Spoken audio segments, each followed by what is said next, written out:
Matomane.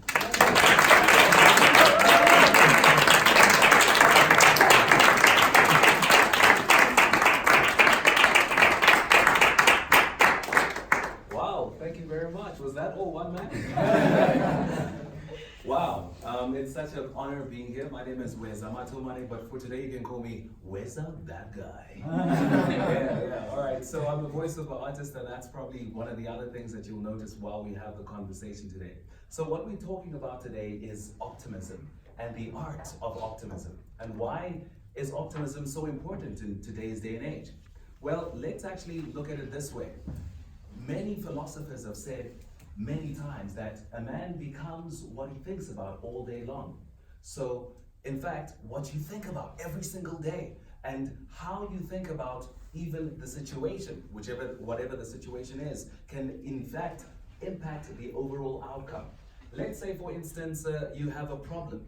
Now, many people have problems, even the successful people have problems, but we live on the opposite side of the same excuse. Some people look at a problem and think about what they don't want most of the time. Research has shown that many of the people who are really, really successful look at the same problem, but they think most of the time about the ideal outcome.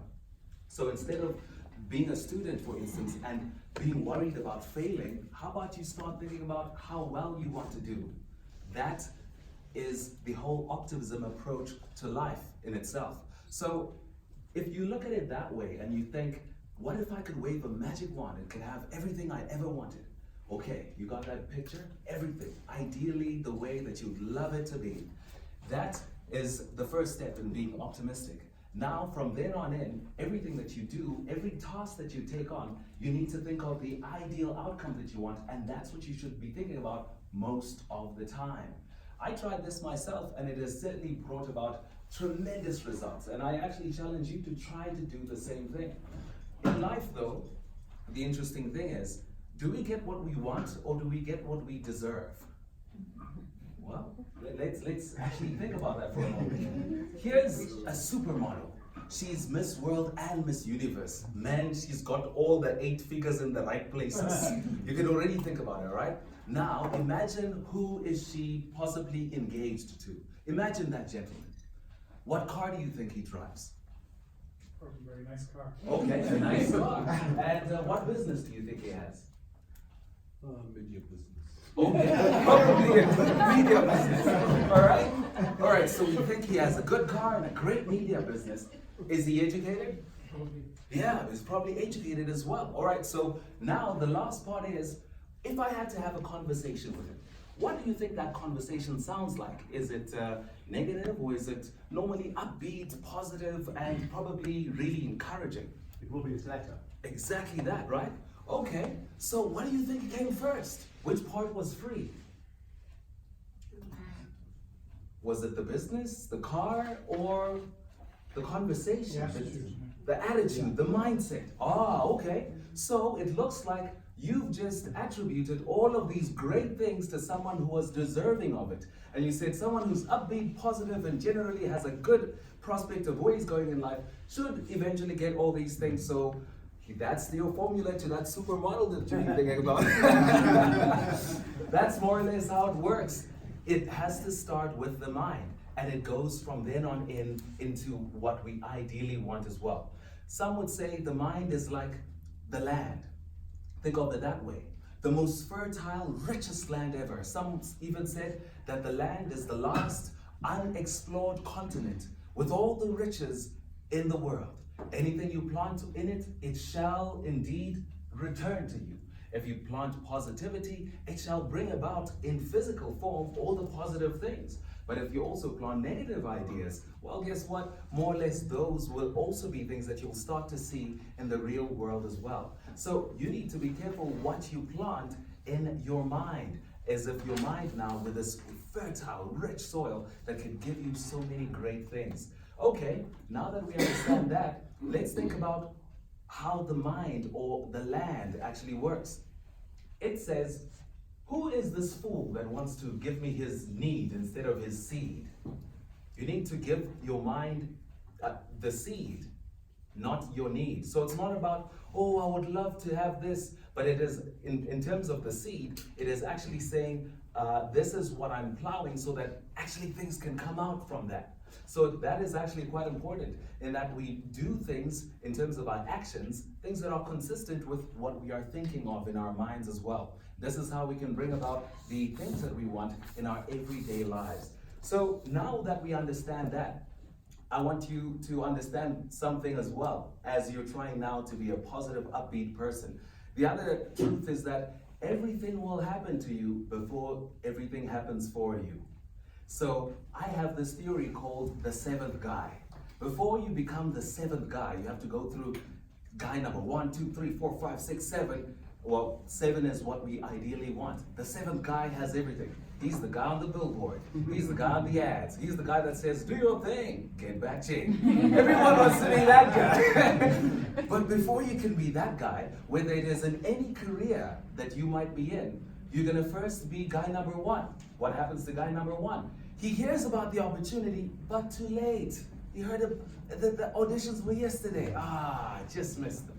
Guy number 2, well, guy number 2 thought he was gonna do it. He heard about it at the right time, but you know what happened? He looked at the line, he looked at everyone that looks kind of accomplished and thought, nah, he just chickened out.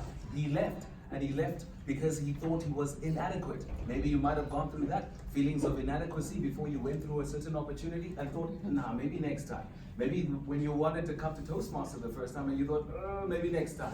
You know, maybe you've been guy number 2 already. What happens to guy number 3? Well, guy number 3 actually gets there, actually auditions, but had practiced the whole night. And the day came, the cameras were on, the judges were looking, the pens were there, and then you choked. Just let yourself down.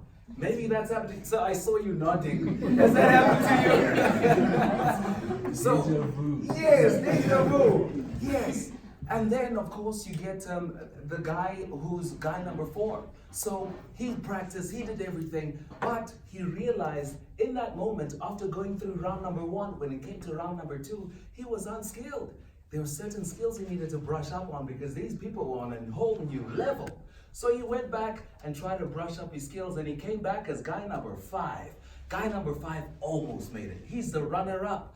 Nobody knows he even was there because no one knows who came second when it comes to the guy who's on the billboard, right? No one knows who came second. I was with another guy, but no one knows about him. People only know about me. So that's guy number 5. Well, in fact, in this case, yeah, guy number 5. Guy number 6 is the one who, he's there, but he's not quite there. Like, he's not the stereo. He's not like the main man of the show, but he's kind of there. It's like being on Mr. Bones, but you were not Mr. Bones. You're like, have you seen that thing? I was also on I was the guy who walked past. Like, did you see? That's when you're guy number 6. You're almost there, but you're not the main man just yet. All you need then is just do a little bit more, but stay positive in your efforts, and eventually you will also be able to attain what it is that you want. But in life, especially because there's so many things that happen, good and bad, it is important to stay positive because life is almost like the beach. It has many waves, and these waves are waves of problems that come through. Every single day there's another one. Every single day there's another one. You know what? Who the successful guys are? The ones who learned how to surf. They don't care about the problems. They say, no, bring it on. In fact, the higher the surf, the better. It's going to make me look good. You know? So that's important in that how you see the challenges as they come. And you say, all right, we live on the opposite side of the same excuse. Some people say, I didn't make it because I grew up poor. Patrice Motsepe said, I had to make it because I grew up poor. So it's the same excuse. But of course, there's different outcomes of that same excuse as well. So that's quite important. Now, if we were to equate this world into a jungle with all the dangers that are all around us, and how optimism has to now function with all this ambiguity and uncertainty in our times, you could see it as you could either be a buck or you could be a lion. When a buck is eating, it's always constantly eating apologetically, looking around. thinking what next could happen, you know, and it has that approach to how it lives its life. It's timid, any type of sound and it's gone, you know what I mean? But the lion comes to the table and eats because it feels like it deserves to be here. It has that pride when it is eating, and it knows that when there's a sound, it actually goes to investigate. It says, where's that sound coming from? I am the lion here. So that's quite important, that you take on any type of challenge that you see with that boldness, to look for the calamity and in fact, face it head on, because that approach is one of the best approaches that you can have in taking on life in the best way possible. I think I'm close to being done. I see my light is green, so that's a good sign. So I think if I had to say the last thing is that I have this philosophy that there's this good and bad hotel, right? Let's call it the hotel of good and bad. And the butlers of the hotel will not let you stay against your own will, right? So when the bad news hotel has invited you for a day and you end up saying, oh no, this is a bad year. They say, hey, we were only intending him to stay for a day, but he says it's a bad year, so I guess we'll extend the stay. You see? And it's the same for the good. Why do people cut the good times short? Maybe the reservation was, we want him to stay here for the next 7 years. And you said, oh, this is my lucky day. Oh, you want him to only stay for a day? Okay, tomorrow he's checking out. So in that regard, it's really important to stay positive and be optimistic throughout your journey. Look ahead into what you want to have happen and what is your ideal outcome. And as you go towards life, approach it with that optimism and do everything with that positivity, knowing that, hey, anything that I wish for can become a reality if my actions and my thoughts are in synchronization.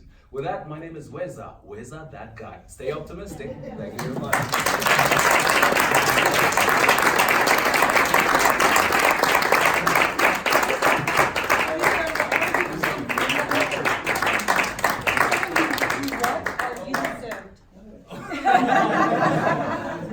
Thank you so much. Thank you. Sure. Thank you.